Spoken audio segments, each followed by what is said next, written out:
La guerre ne peut se gagner que par soi-même. Hein. C'est à l'interne qu'on gagne une guerre, surtout lorsqu'elle se passe dans votre pays. Ce n'est pas en dehors de nos frontières, mais c'est dans nos frontières. Bon, celui-là qui vient de tout le temps, qui n'est pas encore venu, est-ce qu'il sera un Jésus? Je ne pense pas. Et puis nous connaissons la pensée profonde des Américains et des Français sur ce qui se passe chez nous. Récemment, dans les concerts de la francophonie, vous avez suivi que Macron n'a pas osé parler de ce qui se passe à l'Est. Pourtant, il y a plus de morts, ou si pas le même mort qu'en Palestine. Donc, ils ont leur petite idée là-dessus. Il vient certainement peut-être pour encore aider les autres et pas nous aider nous.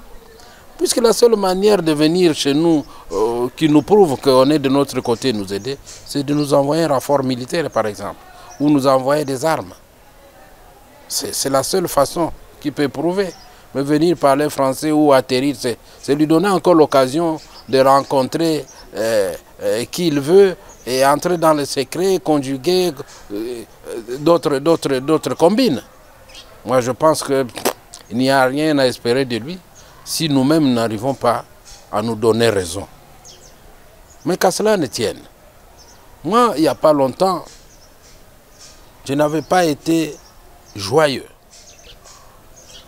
de savoir qu'il y a certains individus dans notre pays qui essayent de miroiter et tromper notre chef de l'État pour ce mandat où le peuple l'attendait dans les actions, que il faut nécessairement refaire la convention avec les Rwandais sur ce qui concerne les hostilités de l'Est. De deux, récemment, revoir la Constitution.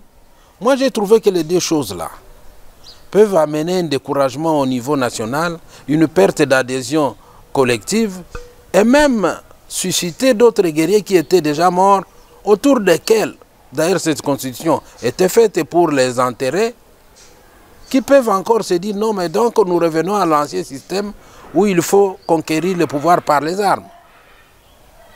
Lorsqu'on ne sait pas gagner une guerre, on l'achète, la paix, on l'achète, on se fait violence. Peut-être même que les Nanga et les autres, ils se disent non, voyons voir, dans notre pays, il y a le chef de l'État et son ensemble qui cherchent à prolonger les mandats allant jusqu'à 20 ans. Et donc nous serons dans les oubliettes. Et même les autres jeunes qui aspirent même travailler avec le chef de l'État dans tout ce qui est possible pour l'avenir. Mais l'ensemble de la cohorte qui est autour de lui, l'Union sacrée, veut tout faire pour lui prouver qu'il peut aller au-delà et qu'encore ils vont glisser ensemble, chacun dans le même poste qu'il occupe. Ça peut être une raison qui suscite tout ces catastrophes nouvelles, ces attaques nouvelles à toute envergure pour récupérer des terres et aller de l'avant jusqu'à peut-être à espérer récupérer le pays. Moi, je pense qu'il ne faut pas en arriver là. Parce que lorsqu'il y a des balles perdues, ça peut atteindre tout le monde. Il n'y a pas de quelqu'un qui peut être épargné. On n'a pas besoin de ça. Moi, je pense qu'il aurait été mieux, comme c'était dit à l'époque, que si à l'interne nous pouvons nous mettre autour d'une table, ça ne nous coûte rien. Que d'aller se mettre autour d'une table avec des étrangers que nous savons qui sont en train de tirer les ficelles de ce qui nous arrive dans notre pays. Un étranger, il n'aura des intérêts que des intérêts étrangers, pas des intérêts internes.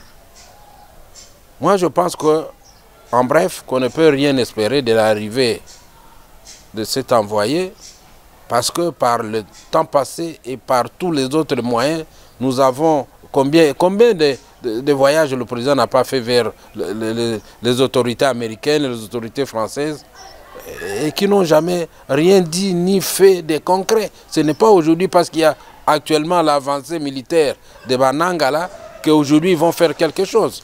Je pense que c'est rêvé. Il faut plutôt appeler tout le peuple à se prendre en charge pour arrêter cette avancée.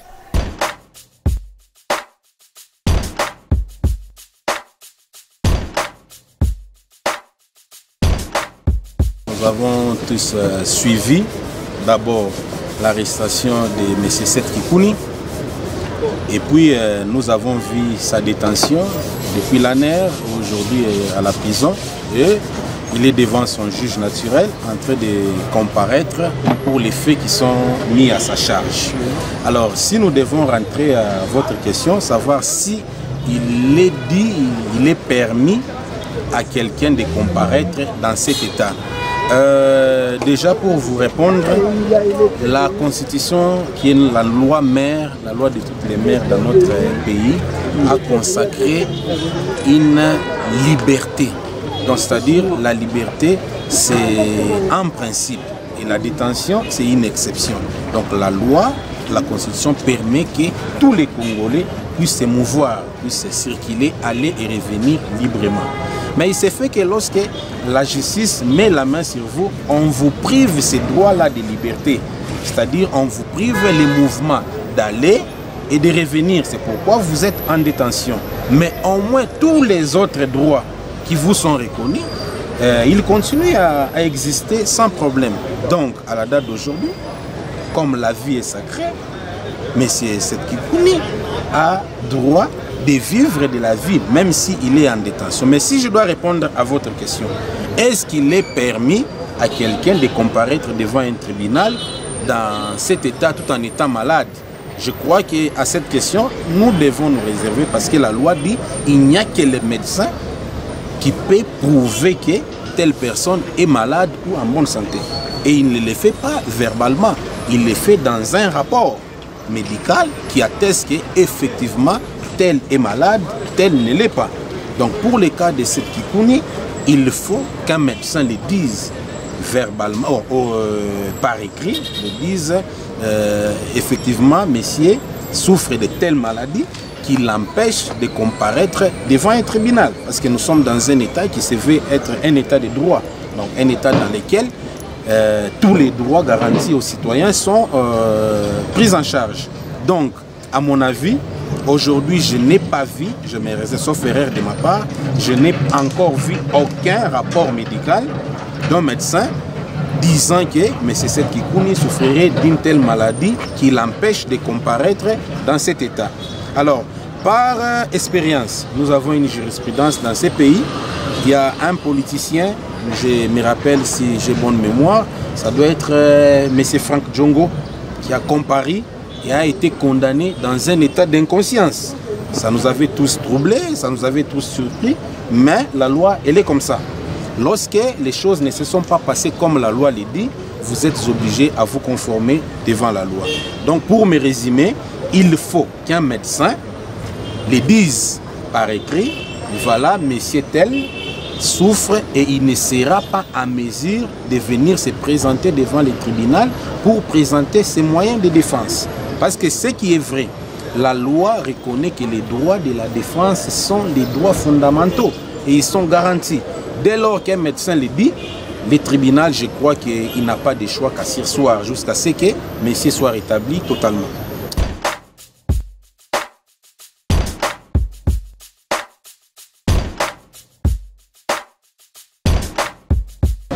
Malheureusement, à cette question, je répondrai déjà non, parce que moi, en tant que professionnel, en tant qu'avocat, il nous arrive de temps en temps de visiter. J'ai visité la dernière fois la prison de Makala. Je ne voudrais pas dire que c'est un mouroir. J'ai visité ici à Lubumbashi, notre prison de Kassapa.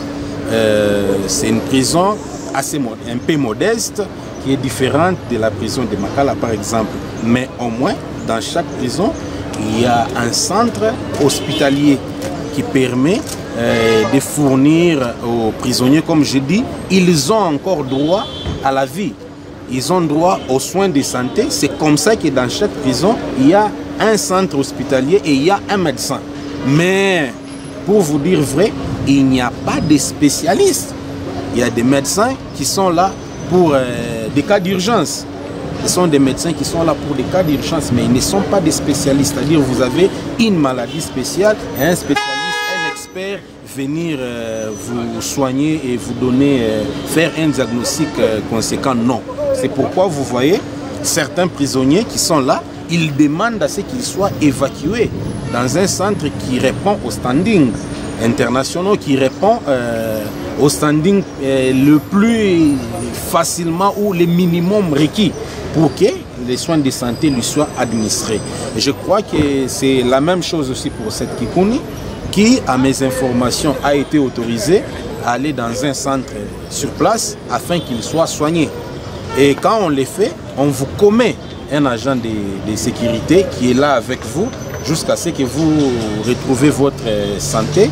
Et dès lors que le dossier n'est pas fini, vous rentrez en prison pour purger votre peine ou soit pour continuer avec le dossier qui a été ouvert à charge contre vous.